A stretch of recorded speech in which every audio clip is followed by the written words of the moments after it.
Good to see you guys. Hey. We were just talking about rain. So you're getting rain tomorrow as well? Yeah. How much do you get annually? I actually don't really know. I don't Couple really of know. meters, eh? I do know that the peninsula here has been told to me by several people is over the last 100 years the driest area of Northland. Mm.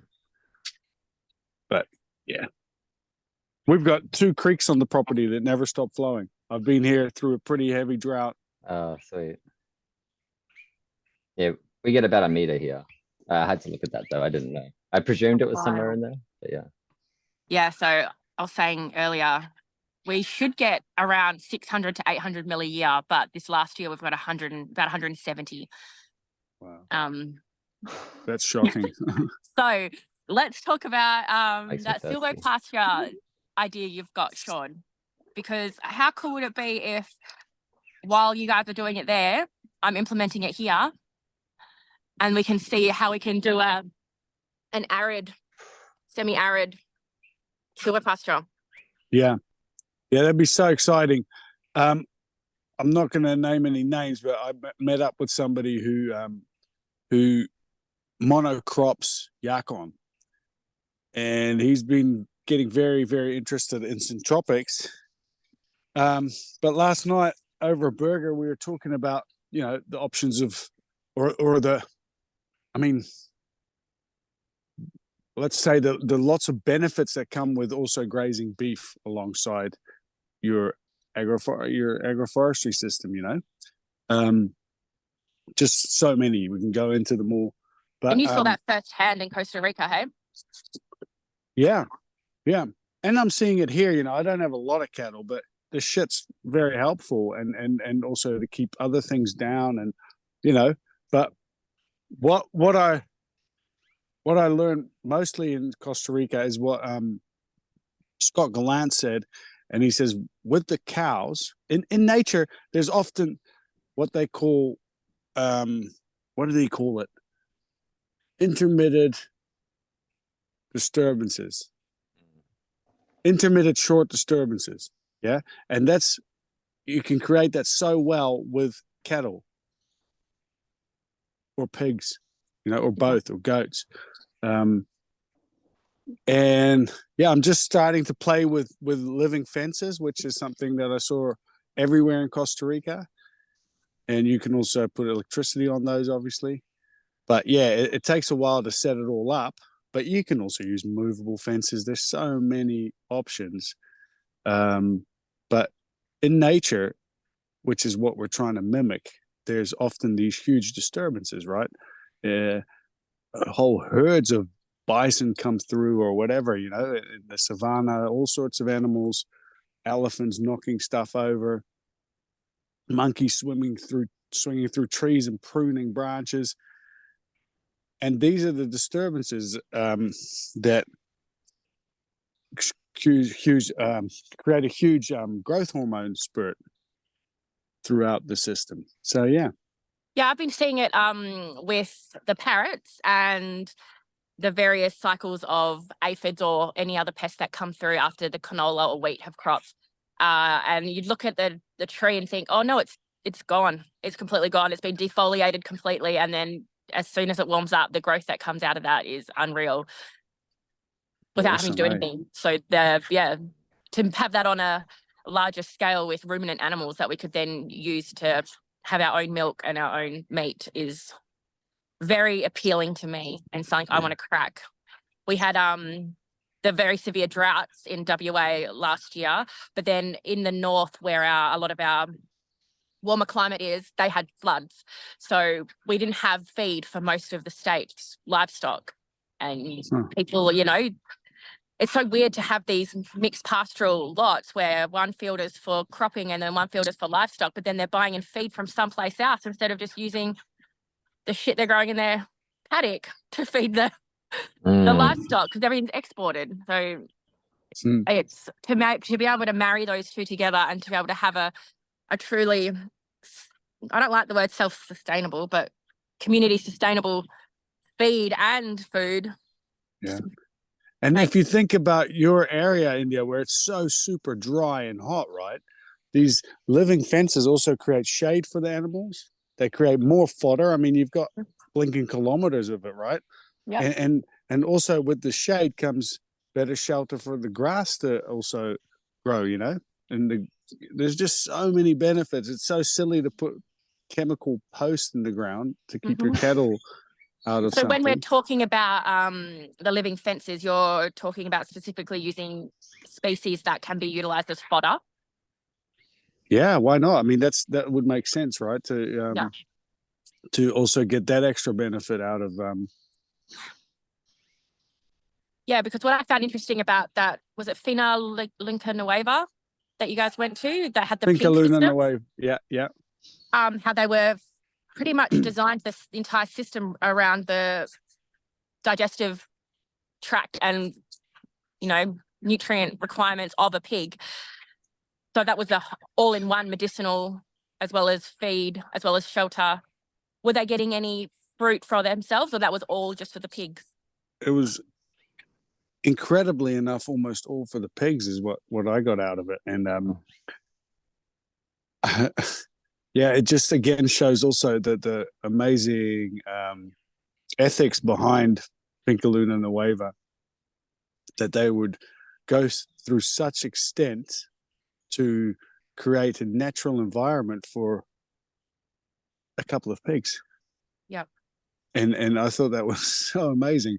But of course, you can imagine it in a more let's say agro way, business like way, where you have these rows and the pigs go right alongside the rows of trees, right?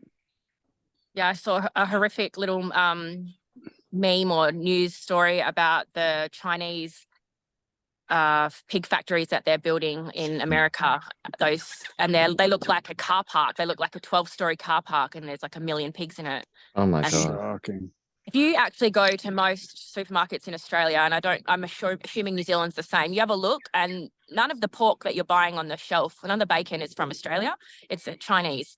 And so a lot of the time, if you go to the butcher and ask them, hey, where's that coming from? They might say it's Australian pork, but a lot of the time it's Chinese pork because of just the price. So to think that they're now going to be able to put these high rises of pig farming. The same thing's happened here. The West Pork, which is the intensively farmed pig set up for Australia, it's called West Pork. They have a big factory about an hour away from me, and they've bought controlling rights of the local abattoir, the state's abattoir, and now they've decided that they're not allowing small producers or small farmers to take their cattle or their pigs or their sheep there, only servicing corporations, so pretty much Coles and Woolies. About 6 months ago, there was a big news story about Coles and Woolies firing a bunch of their butchers because they no longer need it now anymore. So if they've got the abattoirs on lock, they could just distribute directly from there. And now because local those farmers can't use it. Yeah, So those there's a local farmers that might be bringing in bugs into this. It's all for our safety. Oh you yeah, know? 100%. It's But I already seen it. There's a grass paddock to plate butcher in one of our local communities an hour away, and they're no longer able to take their animals there. But the way they've created these bureaucratic agencies, they're no longer allowed to home kill them either, because exactly. there's the biosecurity people, then there's Department of Primary Industries, and then there's whoever else. Like, there's all these stacked agencies on top of each other that aren't working together and creating rules for each other, which ultimately just fucking trickle down to us not being able to get meat.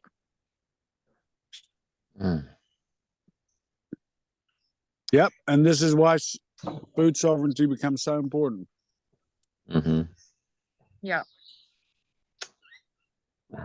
Anyway, we're going to go into this new timeline. We create a new one every week, I feel like, but we're going to go into this timeline where we're documentary stars, right? So you guys are going to start filming next month when you are together in Northland. Next week.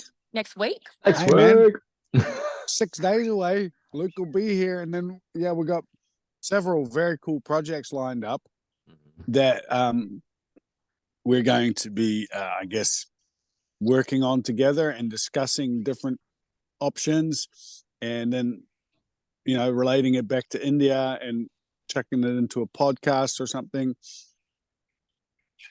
Yeah, that's really cool. I would Working love to together.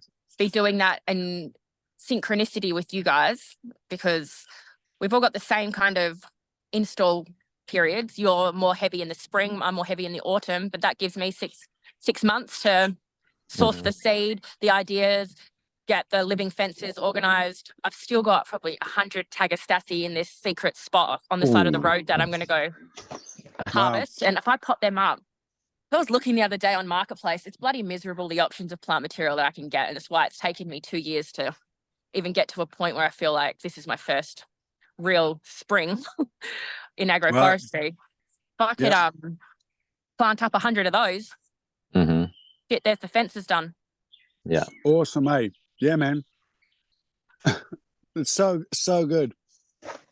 It's quite impressive to see something you've planted last year, starting as a tree seed, be as thick as 3 fingers in width, diameter. So it grows fast. Yeah. Yeah.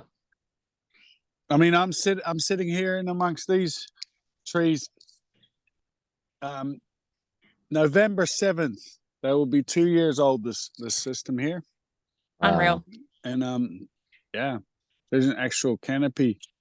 I'm thinking of going to getting some papaya this weekend, some mountain papaya, just to try it. Just do it. Now that I know that if I just plant a really heavy layer of cereal grains in autumn, they'll cover me from the frost. So let's do it. I want papaya in there. We're under the bananas. Yeah. That's exciting. Awesome.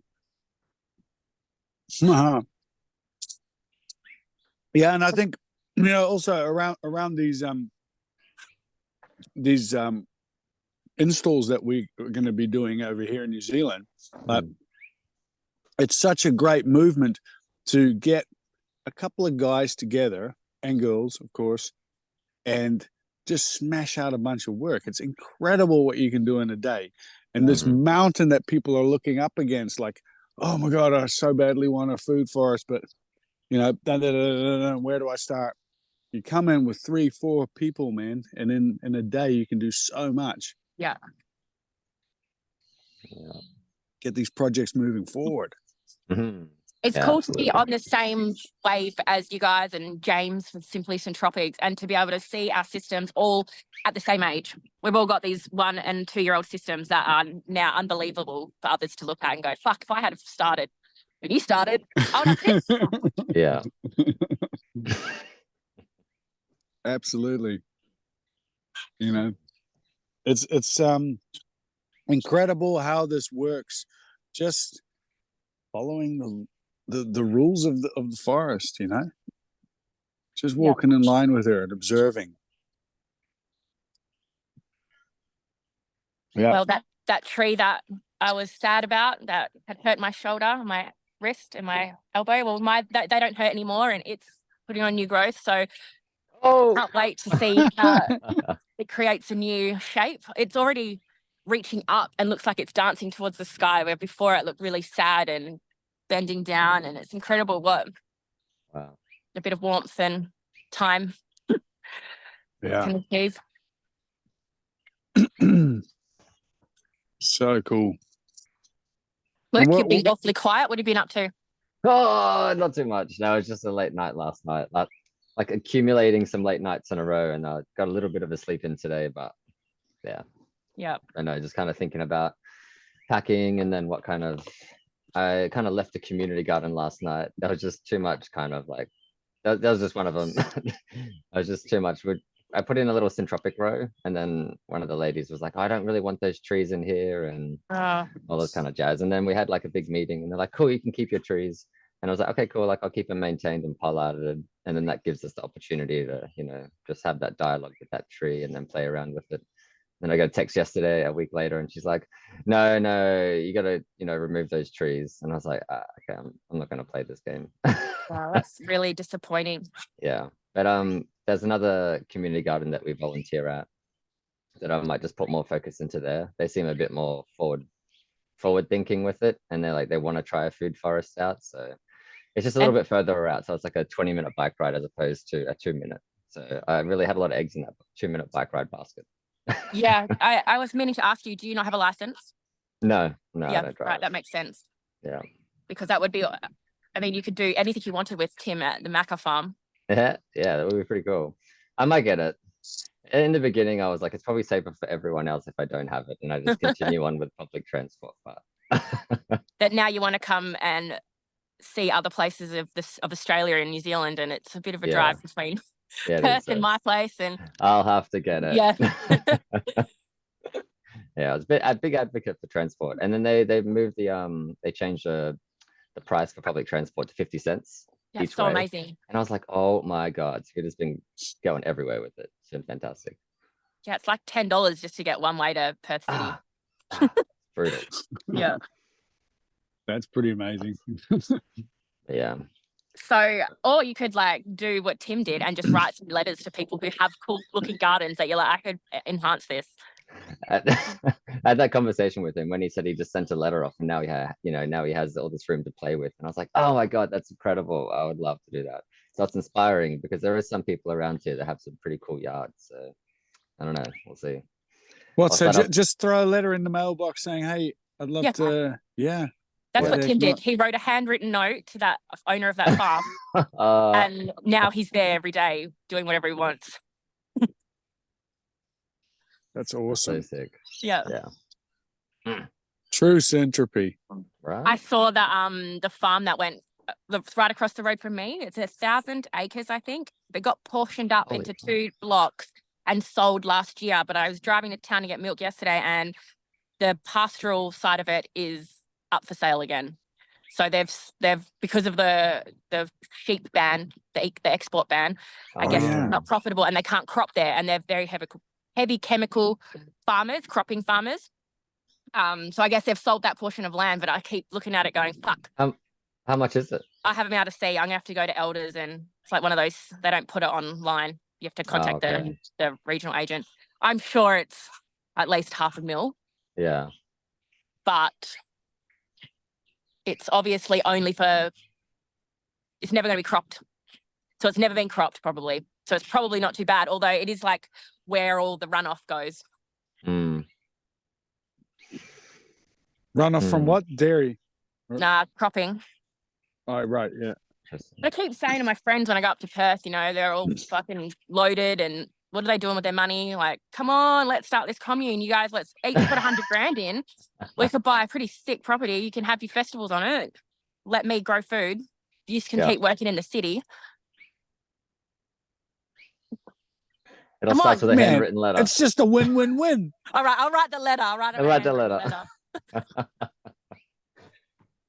Man, projects and opportunities will open up, man. Yeah. But the best thing is also to just be working on creating that evidence, which we're all doing. Yeah. Because then your lady at the 2-minute bike ride, you can just bring her around to yours and say, look, check this out. I already did, and I was like, check out. She was worried about a citrus tree getting shaded by the mango, and I was like, they kind of sit. They're in different stratas. Like they'll sit in there. They want to be there. And wow. Like, no. I'm really looking forward to seeing that proof, because after I've done that, so I went on the deep dive over the last week and did Scott Hall's course, and I just listened to everything on 2-speed, and I listened to it over and over again. I think I listened to each one 4 times just to let it sink in. And then you write up your consortiums and realize, pretty much everything is a medium in my area, apart from the longer lived species, which are all emergent. So there you go. It's already, the climate's dictated what strata everything lives in. Yeah. Now I just need to add more. Yeah. Double down on the density. But yeah, when you have that light switch where you go, oh fuck, none of these fruit trees actually want to be exposed.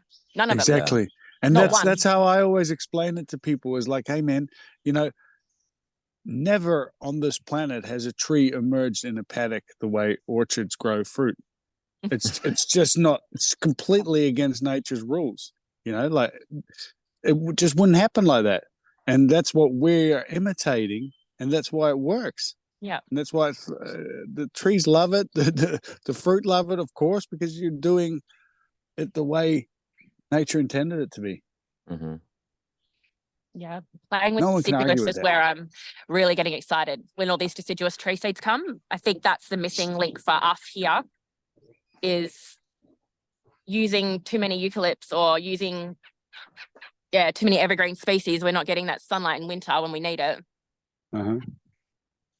Yeah, I'm excited to try these new deciduous varieties, because then, I mean, you don't really have to do much because it drops its own biomass.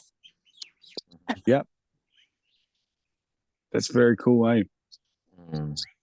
Something I need to work on is the management cycles, though. I keep seeing that come through in a lot of messaging at the moment, is observe, don't act. But I don't know where the line of that is. Yeah. It is a tight line. And yeah. You especially in a young system, you've got to do quite a bit of intervening, right? Because it's not set up in all the stratas. That's why more and more I'm just becoming a real fan of prepping an area first and getting some stratas set up, and then coming in with more high value stuff and tight lines, you know? Yeah. I feel the same way. I feel now that it's been 2 years, coming up 2 years, I can now go and invest in some heavy duty grafted trees. And I'm so glad I didn't to begin with, because I already put them too close together. So, which is something they don't normally hear in Syntropics, but I did. I put them too close together because they're all medium. Because I didn't understand that they were all medium at the time. So how close is too close? Yeah. Every 1 meter, 1.5 meter, I put a citrus or a olive on a strict management routine. Yep. Yeah. But yeah, they're all growing at way different speeds. So I feel like they're going to at least be able to fulfill their function for the 10 years that they're going to be productive as grafted trees. But why don't you try growing more annuals underneath them? That's what I'm doing. And then creating a row next to them so that they actually become a row of space citrus trees, you know, and then create a that's what I'm going to do. Stratas on the outside of it. Because one of the mistakes I made was putting my support tree line 0.5 meter away from the tree line of productive species. But now that's turning out to be quite a good thing, because I can see everything as individual nests instead of being in rows. The way that it's growing itself, where things are abundant, you can see, oh, that is like maybe a 2 meter nest right there. Yeah, just filling the gaps there. And that's the thing, because everyone that we are learning from are real big in, let's make this viable for large scale agriculture. But hey, we just have a backyard and we just want to be able to play. So we don't have to worry so much about, is there really enough biomass? You're going to lose 2 years of growth because you don't have this, this, and this. Like, who gives a fuck? I'm going to be here for 40 years.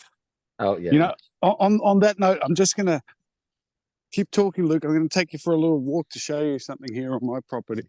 Oh, I remember when we were at Gabrielle's, he showed us this area of land, and it was, I don't know, it wasn't that big. It was maybe about 3 rows of productive tree lines, and he had coffee sprinkled all in between.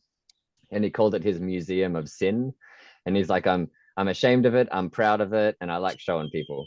And the reason why it was so cool. The reason why he called it his museum of sin is because it was at a time where he planted it in a way that he wasn't too happy with, but he also pruned it way too hard. He was asking so much of the system to produce biomass, and it got to the point where it let too much sunlight in and asked too much that the soil couldn't keep up, and that also he started frying some of his coffee plants and frying some of his fruit plants. And that's exactly what I'm worried about with this coming straight out of a paddock. Because here, so there's 2 lines here of Syntropic Agroforestry, that I created almost a year ago. However, that's great, you know, and it's doing its thing. What I'm looking at now is this area that is covered in well-established tea tree. So it's already a secondary forest. And I'm going to go into there rather than carry on creating lines in the paddock. So I'm going to be cutting down a lot of that secondary forest and feeding it back. But I'll also be planting back into it, right? Because the top canopy's already been created. And the soil's been like You know, there's so much biomass in there. Mm-hmm. That looks really fun. Did you No, say we're your doing plan exactly was? the same thing, Sjoerd. Can you see that in mine? Yes. That is exactly the same sort of situation Yeah. you've got. Yeah. And I want to do the same. We took out the middle canopy, what was easy to cut down with the chainsaw last year. And I think that was enough of a growth pulse not to affect my current systems because they're right next to each other. But yeah, now coming in and taking the top canopy off, resetting it. Resetting it. Everything will be sitting at the low medium point then, and there'll be enough light for if we replant emergent species in like the pine and the eucalypt and the grevillea. That's just a permanent accumulator system, right? You don't need to, I don't know if I'll put food in there or not, but what are you going to do with yours? Back here, Yeah. I'm going to put food in there for sure. Yeah, man. And passion fruit climbing up those trees. Oh, nice. You know, Yeah, I'm going to so be opening up that canopy so that some of these other species, papaya, I'm going to put everything in there. And how are you going to take those big trees down? Chainsaw. All right, are you going to But they're not massive. Tea trees aren't massive, eh? They're like, you know, like this. Yeah. And then the logs will be fed back into the system. I'm not taking all of them. Heck Well, no. that's what I'm stuck with mine. So how high up are you cutting them? Well, a couple I will take out completely to let in a bit more light, but most of them I'll just do a really heavy prune. Yeah. Yeah. Thinking of trying to keep still like that 20% emergent. Yeah. Layer, or a little bit less. Yeah. Or... Exactly. You know, to let in more sun and more rain and more, you know, just open it up a little bit. What side is that on? Is that on the east or something? That's on the yeah, I guess it's the east side of the property. Yeah. Okay. Exactly right. How did you know that, Mr. Compass? Man, I just sit here and get inside my compass. Yeah, no, I saw that. I was like, that's a nice way to figure shit out.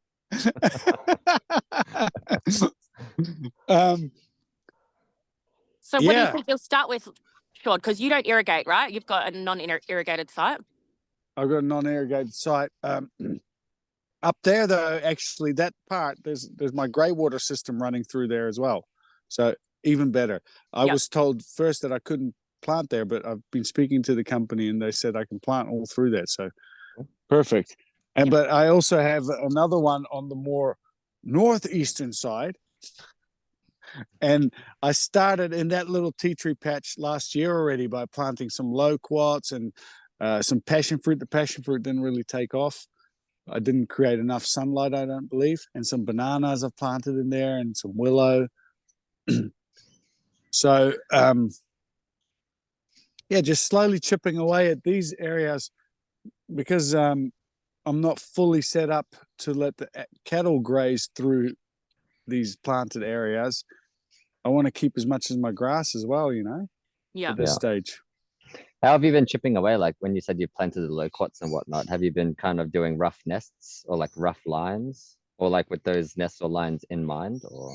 Really just like, I guess nests, but really letting the site dictate it. It's both on quite a steep slope and just seeing, hey, where's there a spot? I didn't have a hell of a lot to plant last year. I've got way more this year. And I've got help on the way. Who? What? And are you thinking of going up on contour or against? Again, I don't think it'll be lines, man. It'll be really patchy sort of areas dictated by the land, how the fall of the land is. I want it to really be a forest.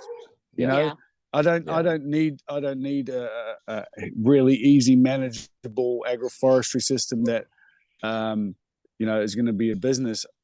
I want it to be a forest that you walk through and enjoy. I love that. Yeah. I think that's what I really enjoy about the food forest side of Syntropic Agroforestry. It's kind of feels a bit more holistic and it feels a bit more free flowing and maybe that's just a rough interpretation of it anyway. And that's what I love about your idea, India, about just throwing these seeds, you know, like just making these bombs and just seeing what happens. Yeah. Yeah. And then moving into that nest, whatever, you know. I'm excited to see.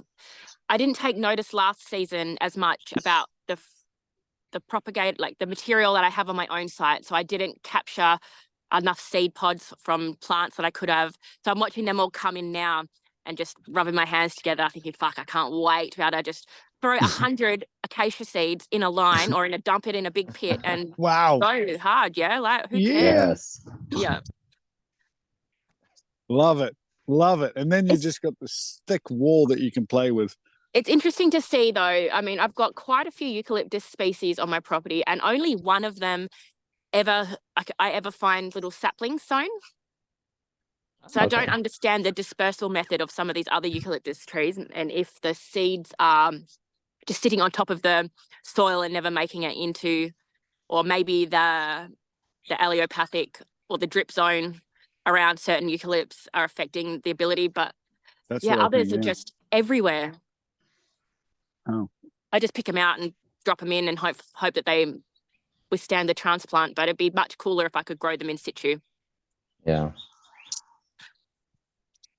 Because I don't know where I just need to look it up. I need to get on that what's his name? Mr. Plant Identifier, his school community, the Symbiosis Society. Yeah. And just ask a couple of them botany nerds the exact where the seeds are in the eucalyptus nuts.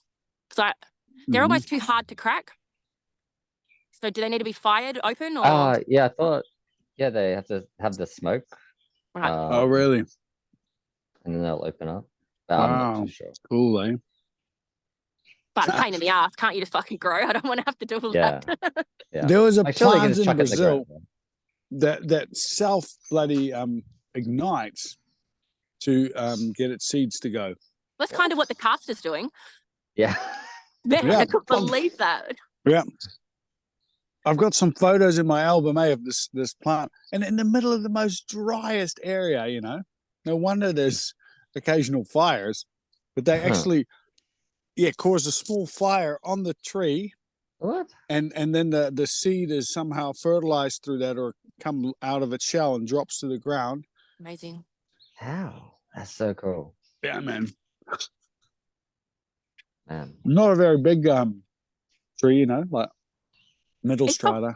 It's probably not hard to smoke treat, actually. I was thinking I've got like an old fridge that I'm not using anymore. I could just pot a hole in the side of that and put some cold smoke through that way. Like in the freezer.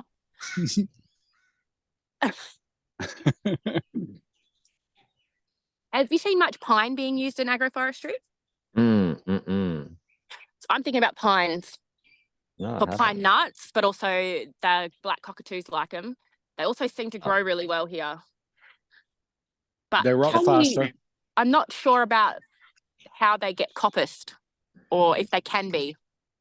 I haven't seen them that. I've only ever seen them used as like a windbreak, so on the outside of the perimeter. Yeah, I was thinking about them for a living fence. I haven't seen them many other places. Pine wood is so soft it rots really well. So my system up there from when I did the workshop with Byron. Yeah.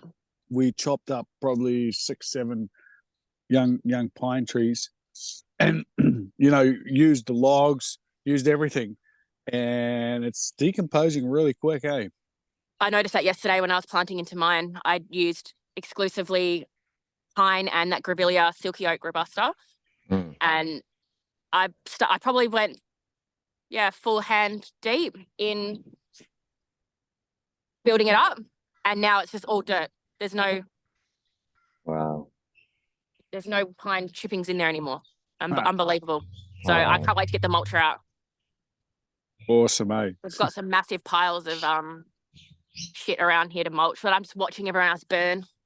You fucking fools. Walking around their paddocks, spraying weeds and spraying and chopping, putting burning on a pile fucking burning. trees. There's so much more effort and money. Oh my lord. But I just watch them do it every year. I mean, the guy next to me, he is walking around with his spray bottle yesterday, but he tilled everything. He tilled the whole paddock, dumped all of his seed in, nothing grew because he's got eucalyptus everywhere. There's no sunlight coming in. And then he's done it again. I'm like, how many times are you going to waste money and see that it's growing over at our site? We're right over the fence. Yeah. Like, what are you doing over there? No, you're doing it wrong. You're right. Put up a little sign for him.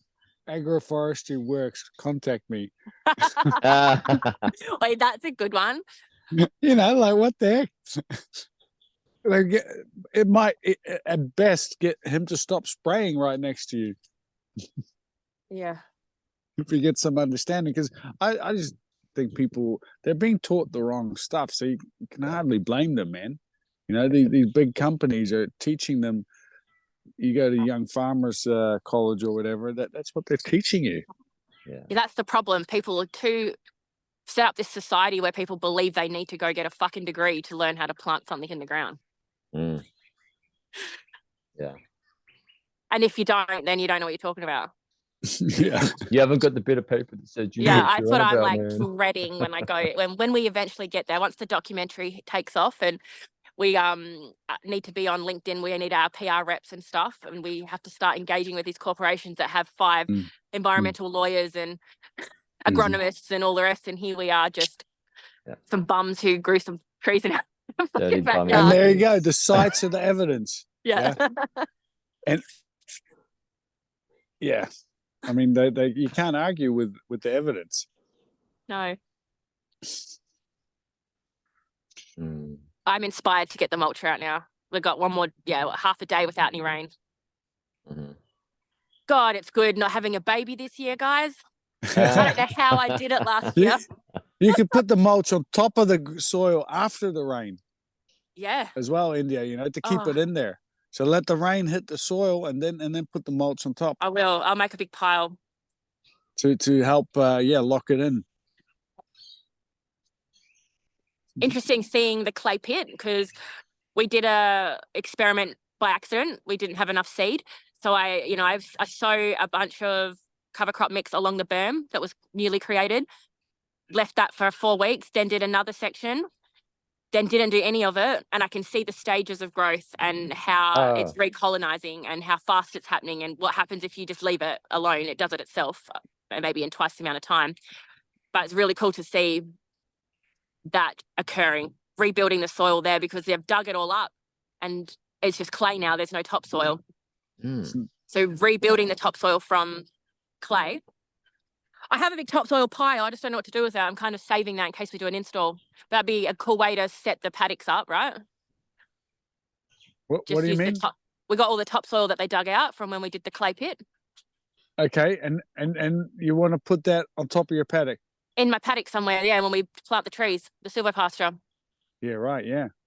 I'd put it, in the holes with the plants. Valuable asset, a bunch of topsoil to get things started. Yeah. Oh, that's cool. Yeah, and maybe keep it a bit covered, like, I don't know, chuck some silage or something over it or something. Yeah, I should. I've just ordered another bale of hay, so I'll do that. Yeah, keep it a little bit, so it doesn't all dry out and blow away. Microorganism. But either way, it's going to be a help, because I've seen that earth that you're dealing with. It's that shit's hard. Yeah. I saw you using on your Instagram short, you're using a shovel like nothing, and I was like, the freedom of just being able to put a shovel in the ground and just start digging. Well, that's only now though, because it's wet and the clay's a bit softer, but mate, it gets pretty hard too. Yeah. Digging my bananas out yesterday from the tree line. That's what it was like. I put the shovel in and it was gliding through like butter, like when you cut scissors on paper, like beautiful. And I couldn't believe it, because that's a year. That's 1 year of building what a difference, eh? Oh, what a difference. Yeah. Wow. It works. Do you reckon the bananas will transplant okay? They're pretty hardy, eh? They're definitely hardy, but nothing likes transplanting. And in Brazil, they really honed in on cutting the banana pulp and cutting a lot of the biomass off and then planting it upside down like this. So then the roots have a chance to connect first and then when it sends out the rest of the, sends out the banana, it'll be able to, if you get a rack out of it, it'll be able to hang on to it. Otherwise, your first one might get too heavy and you will have to prop it up. Yeah, I think I am favoring the view and the look of having bananas foliage there over cutting it down and restarting, just because it takes a year for me to see real growth out of it. Yeah, I get you. But maybe I should do that. I noticed the ones that I just did kind of like how you did. If I did ones about 6 months later, just as the pup upside down after learning it from Byron, from the course that we did with Byron. And then those ones are just, it's almost catching up. They're almost the same height now. Oh, okay. Maybe I'll do half and half. Yeah. I've got 5 more to plant. Yeah. I did half and half of my system up here like that, and they've definitely caught up now. It's almost a year, and they're all pretty much the same size. Oh, wow. Okay. Yeah. Now would be the perfect time to dig them up and cut them in half. So what, you're just slicing them in an angle, right? So from where the roots are starting, you want to do like about 2 fingers in, and then kind of slide down from there. But you don't want to hit the meristem, and then turn it over. And then turn it over. That's small, Luke. So you're left with like this tiny little corm. A tiny little corm, 2 fingers tall. Yeah, and the place where you cut it from, where you separate it from the mother, you want to have that facing upwards. Yeah, and then so it's come off. The cut's facing down. Yeah. So like a ramp going down, basically. So I've got a couple of baby pups coming off them. Would I wait for them to get a bit bigger before I do that, or just sacrifice them? Think of the tiniest ones we did. I think if they're super tiny, it might be okay just planting them in the ground. Yeah. I don't know if there's all the ones that we did were like decent size, about this big. Yeah. So I couldn't really speak to that directly, but I would say that, or maybe even just, I don't know, I'll probably go for both. Yeah, I'll try both. If you can. But those are quite serious corms. Do you think that it's a pup that's growing out of there that you're going to use, or do you think those actually start to shoot a whole tree again when they're that big and cut into a slice? In those slices? I think it grows, so the roots have the chance to connect first, and then they send out new ones. Yeah. It goes up. Yeah. So the corm is basically just the food for the new pup that you're actually planting. Yeah. And if it's got little pups on there that are already coming out, they told us to slice that off too, so that it doesn't go straight into sending out that shoot first. It has time to really sink the roots in. Right. So it's all about kind of establishing it first, and then sending it up. All right, I'm going to try it. I'll leave the ones that I've transplanted because I already put them in the ground under compost. And then next to them, I've got 4 more to plant. I'll try them upside down.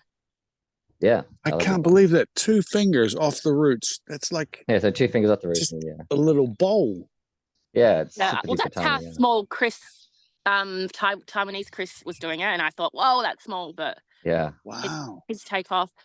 What do you plant alongside your banana as a support? If you're not using banana as a support, if banana is the productive tree, what are you supporting it with? Me personally, you go, Luke. Mine have just been like moringa, leucaena, pretty good, acacia. Ooh, okay. Those kind of things. I've got some leucaena seeds. Oh yeah. Might try them next to it. And I have little pigeon peas coming up. I just want to see how they kind of relate to one another. And Mexican sunflower, like that's too. So I'm just kind of trying to play with it a bit dynamically and see how much I can manage it and see what that can look like and how many interventions I can kind of have and keep like a growth pulse kind of happening. So still kind of experimenting with it and just observing. It's very cool to see the size of the growth pulse and how it can affect the plants directly next to it and how far that growth pulse pushes out after observing it in my other parts of my property where I've cut down a shrub and the trees have grown next to it. Yeah, sorry I interrupted you, Sjoerd, about your bananas. No, but that's about the tree size and a half is apparently its circumference that it affects with its hormones, but I actually personally believe it's more. But yeah, with me, I've only planted acacias and gum eucalyptus next to because of the clay here, so that those really shoot out a big taproot to drill down for the rest of the system to get nutrients from deep down below that core, you know. I need a I'm drill. excited to try the artichokes because apparently they fucking push the clay. Yeah, right. Artichokes and cardoons this year for me. Fuck, looking at Inti just sitting in a bed of artichokes is like I don't need to go to Pornhub anymore. Like I It's just right go there. I watch these guys sitting in their fucking artichokes. Yeah, man, he looks so impressive, doesn't it? So impressive. Oh, he's crushing it, Inti. He's so I love him. Absolutely awesome, mate. Game changing, being able to see what he's talking about with the. Do you guys get the captions come up now? Yes. Sometimes. So yeah. That's good, all right. And he's got such a great attitude. Yeah. So I saw in the fellowship that Byron is going to be running the Namaste program, Luke, over the next few weeks. Oh, okay. Do you think that's valuable? The Namaste program, what's that? Well, like what you guys learned at Namaste about how to do the multi-week design. Yeah. Did you think that was really valuable? Yeah, it really was. Yeah. And is that what you're kind of insinuating we try and do as a group? Mm-hmm. Yeah. Either like we each like give out like have a context, and then we each kind of bring our own plan. It gives us time to talk about it, or we come together and design one together. So at least we're getting questions out there, and then kind of getting the instant feedback. And I would love to do that. So we'll set that up. Try and set up a call with the other fellas. I feel like we're a bit top heavy on the blokes. I'm seeing we need to find another womana to join us. Womana, yeah. Who knows? Maybe the girl that we're doing this some prep work for here in Kerry. Oh, cool. She's followed Byron's course as well last year on the South Island, and she's just really buzzing to get cracking. And she's got some really nice established trees on this beautiful property. Oh, cool. So yeah, I mean, just everything we're doing, I guess we try to bring it back into the hub and get more people communicating about it, more ideas. Yeah. And hopefully people will start, I don't know, giving us more projects. Like your neighbor. I mean, damn. Yeah. We've got plenty of space here to fuck around with first. Yeah. That's the thing, isn't it? Like, love to help other people, but I kind of want my place to be a jungle first. Yeah. Well, next year we'll plan to get to because I went back to that first site that I did the install with, and I said to him, "You're gonna have to start watering soon because it's getting pretty dry." And he's like, "Yeah, okay, so I'll water once a month." I'm not doing this job for you. I'm not coming and maintaining this fucking garden if you're watering it once a month. You water it every week, maybe twice a week. Then he doesn't want to. I don't have time for that, you know? If I'm gonna spend hours and hours and hours, I take my kids over there and do this shit. Like, look after it. Yeah. What kind of mulch do you have on the ground? Because they're in beds, are they? No, it's on the ground. It's all on the ground? It's all on the ground. I just used straight out of the landscape mulch and biomass that I grew over the growing season. So it got up to chest height with grasses. And I just dropped all that. And now he's got a big pile of pig mulch that's sitting there. So I'm going to drop that on top and then pea straw on top of that. Yeah. It's not a food producing system. So I'm less worried about biomass and more just make sure you water it. Yeah. Step one, it needs water. I wonder if you can get like a few like really chunky logs in there on the ground and then kind of cover that. Maybe that might help suppress a little bit. Yeah. I don't know. But then it's like reworking. It's going under that. And that's work. That's a lot of work. Yeah. Yeah. But again, guys, if you'd planted a bunch of support species, and I get it because people want results straight away. They don't want support species. But if you've got that and you're 1 year ahead, then you're able to bloody feed that soil and keep it moist, and you won't have to water too often. You know, if you can start with a huge layer of blinking mulch, you're already away laughing, and some shade, you know. Yeah, there was a big pile there that I was going to take the mulch over to mulch, but he burnt it last week. He's He's like biochar burnt, or is it just fucking Yeah, ash? I'll go and have a look. You did do a very good job. I'm not stopping until it's man. ash. It's just this fire. People are so scared of fires. It's like, fuck, man. Yeah. All right, go live in the middle of the canola field then. Yeah. You don't want trees. Yeah. Oh man. The house will burn. You don't need trees for a house to burn. Like, everything will burn if the fire comes. Let's just plant anyway. All right. So people are a bit afraid to prune trees, so they're afraid to plant trees. They're afraid to interact with trees in so many ways in suburbia, I'm finding. Probably just in general. The comment of like the eucalypts being widow makers, that's what I hear all the time from this. Yes. It's just widow makers, get rid of it, sucking all the water up. Yeah. When was the last time you heard of a uke falling on a person? One happened last year at a national park in our area on a tent and killed a guy.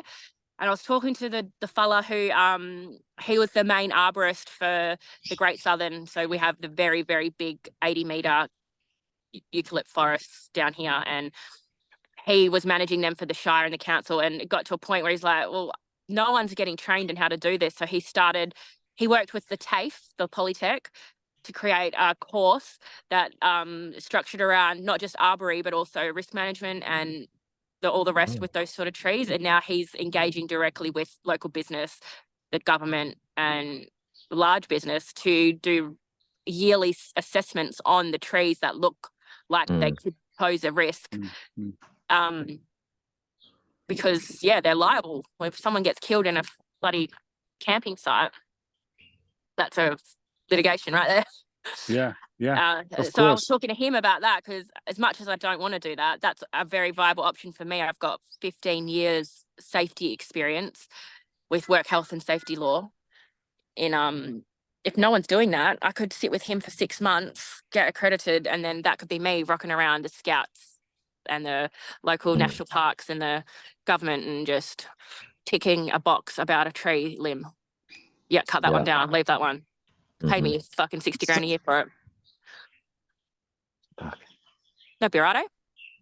Yeah, why not? Yeah. Yeah, there are options. Back to how you're going to cut them down with a chainsaw. Luke, what did you learn about climbing trees and cutting them down? We went to Sjoerd and we had the ladder up a row of ukes. I think they were about 1.5 meters, 2 meters apart. And we each got to go putting the ladder up, tying a knot. We had the harness on. And then you cut the mouth. And then, kind of hard to explain. So you cut the mouth like this, and then you cut in on an angle this way. So it creates like a little bit of a seat so it doesn't fall back, and you're kind of angling it. And they're pushing it and cutting and pushing it, and then it falls kind of where they want it to go. But sometimes they might tie it to a big log that they have anchored into the ground, and then they'll wrap that up so really direct in that direction a certain way. And but really the important bit was the saddle. So you come in a third, and then you come in at the bottom, and then you remove that little notch, and then you come in. Yep. On an angle. That's how you aim it. Yeah. Where are you harnessed to? So you're still harnessed to the tree. So you're harnessed to, a little bit above the top run, but enough that it's still comfortable to, cut. And how fat were those trees? Ooh, about, wow, and just 4 years old, 4 or 5 years old, I think they were. Wham. Yeah. Then they'd drop it, and then they encouraged us to really process, like maybe they'd cut down 2, and then we all process that together. Yep. And then we keep that as a routine, as opposed to cutting them all down, then trying to process them all. And then, something might happen, and then you're left with just a bunch of ukes on the ground that haven't been processed. And then the more that they dry out, the harder they are to manage. Right. So they really encouraged us to, exactly. But if you have the team and you can, you have the foresight and be like, cool, we have the capacity to chop all these down and have people manage them at the bottom. So you kind of. And then you're getting the most benefit out of that chop too, like growth hormone wise and everything as well. That really, area needs to be processed. Yeah, really maximizing that pulse that you can generate. But, It's Alistair's 40th next month or the month after, and I'm thinking of inviting a bunch of people down and tricking them into thinking it's a party, and then cutting a fuckload of trees down and making them process it. That's so funny. Instead of all these little party games set up like pass the parcel and all this kind of stuff, it's like I was going to do like a Survivor challenge thing. Drop the tree. Yeah. really Oh Lord, hilarious. That is the problem. Hey, like you get in the buzz of like, okay, you got 10 trees in a row you need to chop them all down, and then that's the end of the day. And now it's 6 months later and they're still sitting on the ground. Yeah. And trying to find the people that want to volunteer their time or that want to help you do it as well, I find it's quite tricky. Yeah. There's a lot of pullouts on the last day. Like message an hour beforehand. Sorry, man, can't make it. Yeah. I'm like, I get it. Like life's like there's a lot going on. Like I really get it. But Again, you need the tricky. many hands, to just get a job like that done. Exactly. Like what you're saying before, Sjoerd, like when you're get a few people over, it's amazing the work that you can kind of accomplish as a team. Yeah. It's incredible. We really saw that at Namaste's. We had like, I don't know how big this space was, maybe like an acre or something, a little bit smaller. And 14 of us, I think, were just going at it for 2 days, and the whole thing is just level. And it's just like, wow, that was so much before. It's just incredible to think how much community can get done when we work together. Yeah. Great stuff. Yeah.